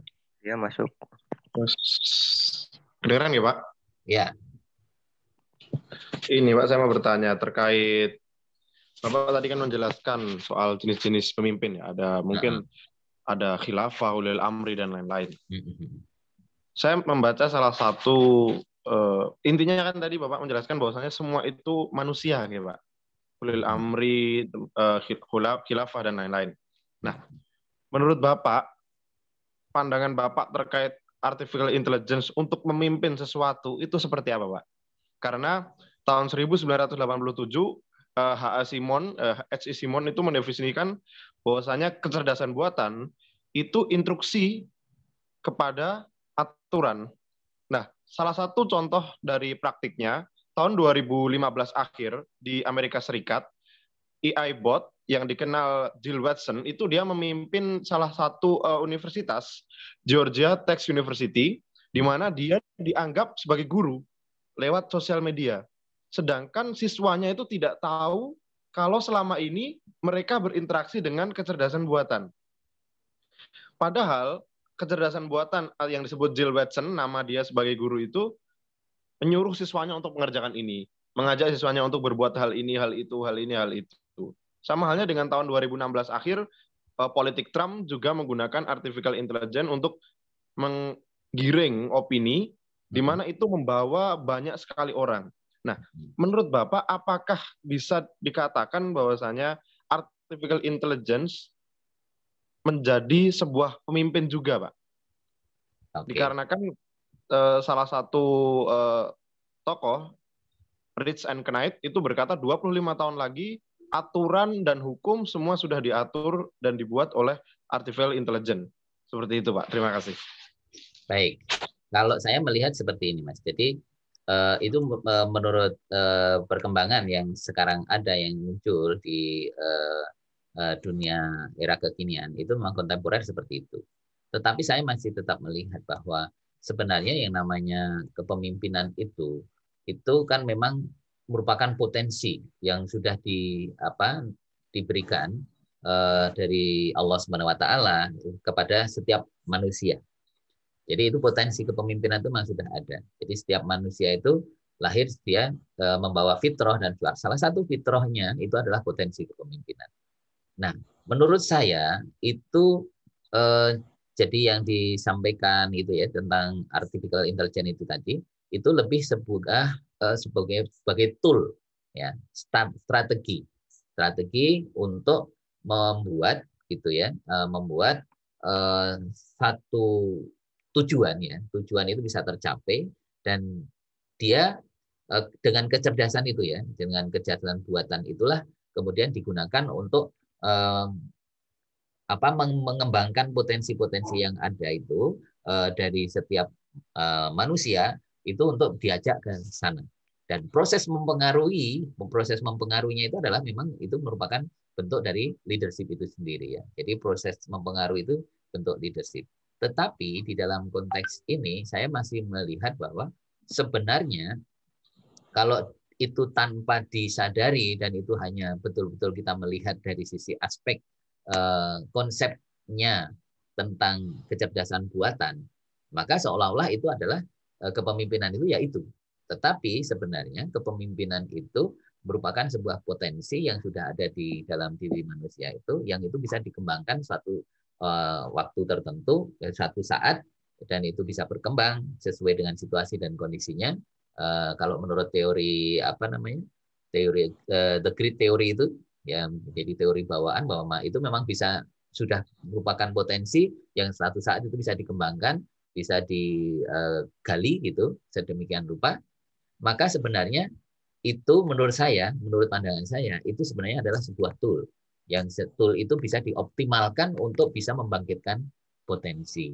Nah, hanya saja dalam konteks kondisi sekarang itu potensi itu ketika kita pakai dan kemudian orang yang memakai memiliki kapasitas yang memang memadai dan di dalam memberikan tools membangkitkan toolnya itu dengan baik dan kemudian diakui oleh berbagai pihak, maka itu bisa menjadi sebuah alat ya, dan itu juga bisa dikatakan itu sebagai bentuk dari leadership itu sendiri, jadi kepemimpinan itu sendiri. Tetapi sekali lagi kalau saya memandang itu tidak semata-mata bahwa konsep itu adalah konsep yang paling menentukan, tapi sebenarnya itu adalah bahwa kita itu secara lahir sudah punya potensi dan potensi itu dibangkitkan menggunakan tools ya kecerdasan buatan yang sekarang sedang dikembangkan di era kekinian. Itu menurut saya seperti itu, Mas. Barangkali mungkin bisa didiskusikan kembali, tapi menurut saya seperti itu. Baik, Bapak. Terima kasih. Sami-sami. Oke, ada lagi? Monggo silakan. Yang mau berpandangan tadi saya kira bagus ya pandangan dari tadi Mas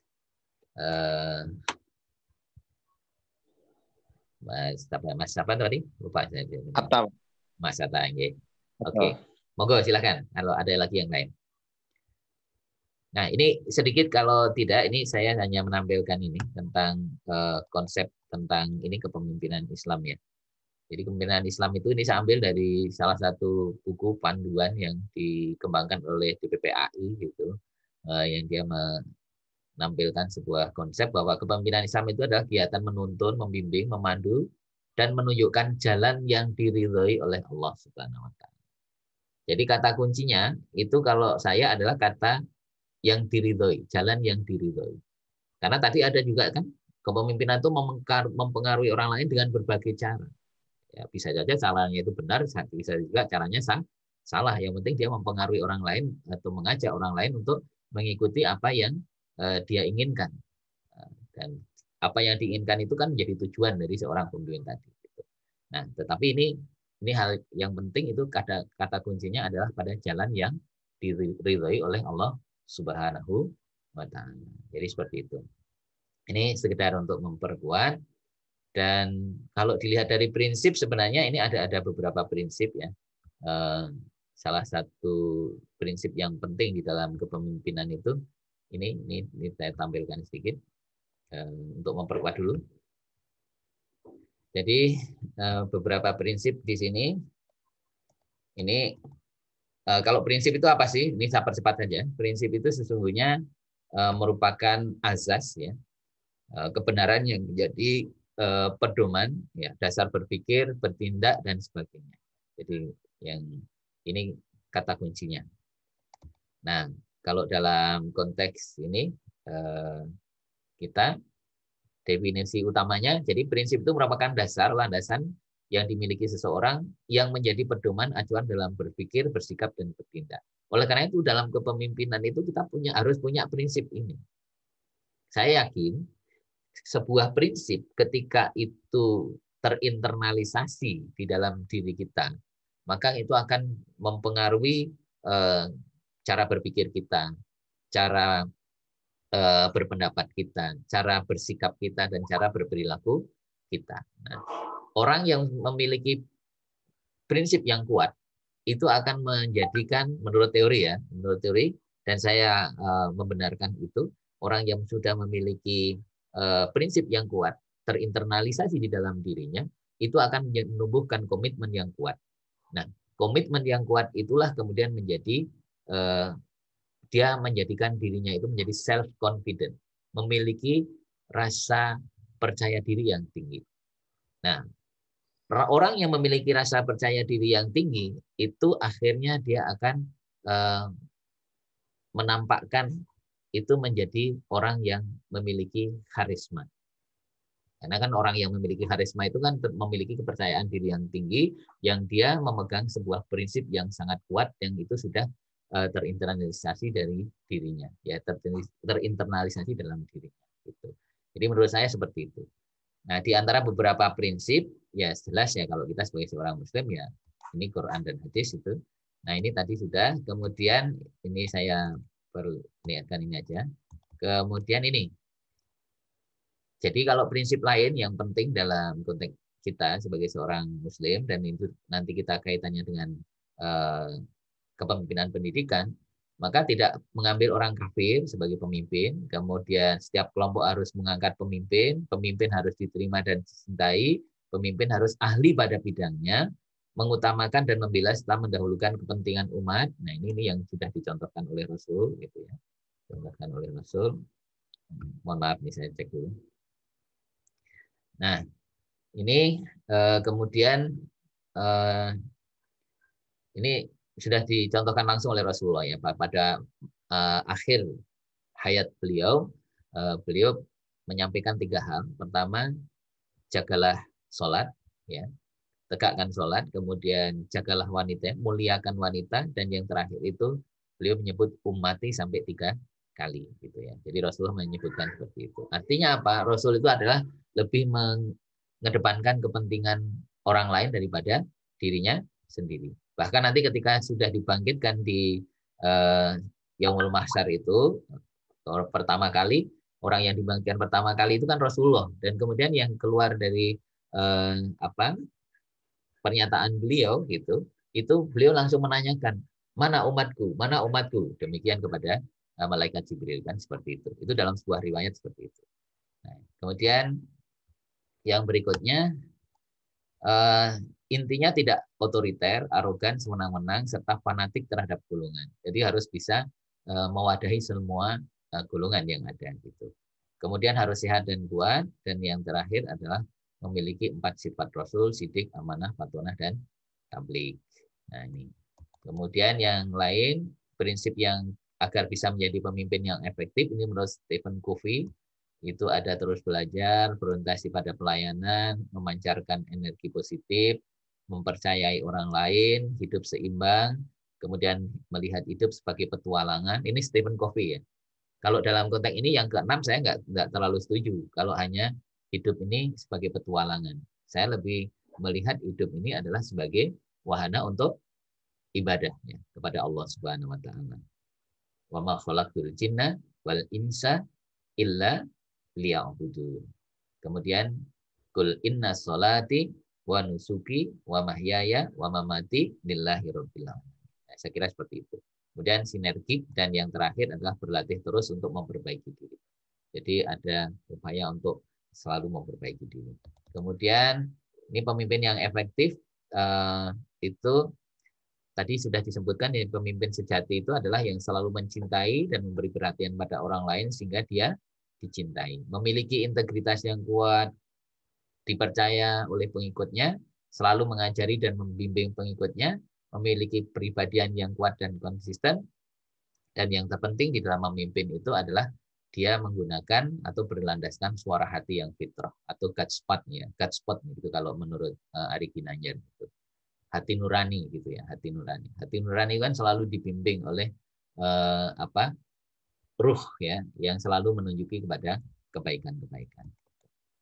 Nah, kalau Mustafa Mashur gitu, itu menyebutkan ada 9 macam gitu ya.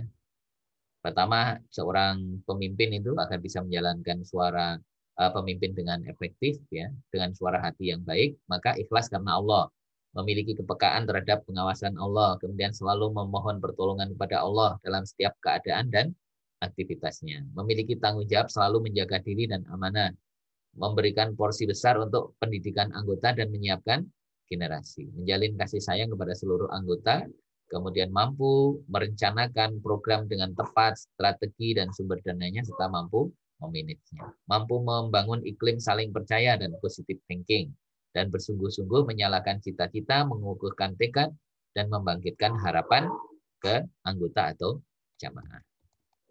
Syarat itu ya, syarat itu salah satu kuncinya seorang pemimpin itu intinya adalah harus bisa mempertanggungjawabkan atau bertanggung jawab kepada Allah Subhanahu wa Ta'ala. Sehingga tidak cukup hanya memiliki kapasitas sehat secara jasmani, rohani, dan intelek saja tadi seperti yang sudah kita bahas, tetapi harus memiliki integritas keislaman yang kuat, soleh secara pribadi dan soleh secara sosial. Jadi seperti itu.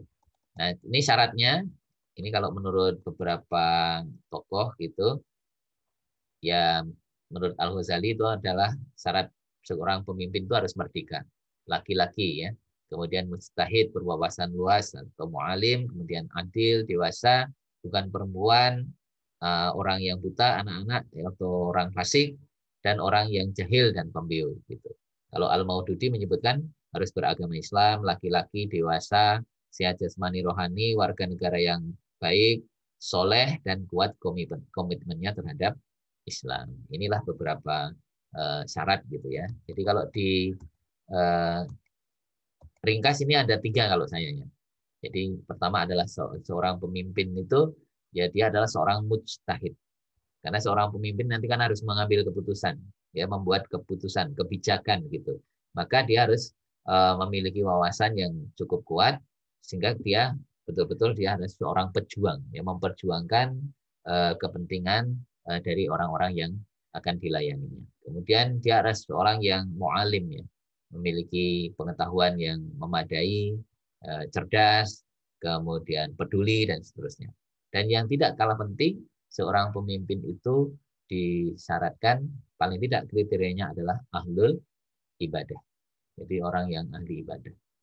Jadi setiap langkahnya, geraknya, aktivitasnya itu selalu dia kaitkan dengan ibadah. Kalau orang selalu mengaitkan dengan itu, maka dia pasti akan hati-hati. Ya, akan selalu hati-hati.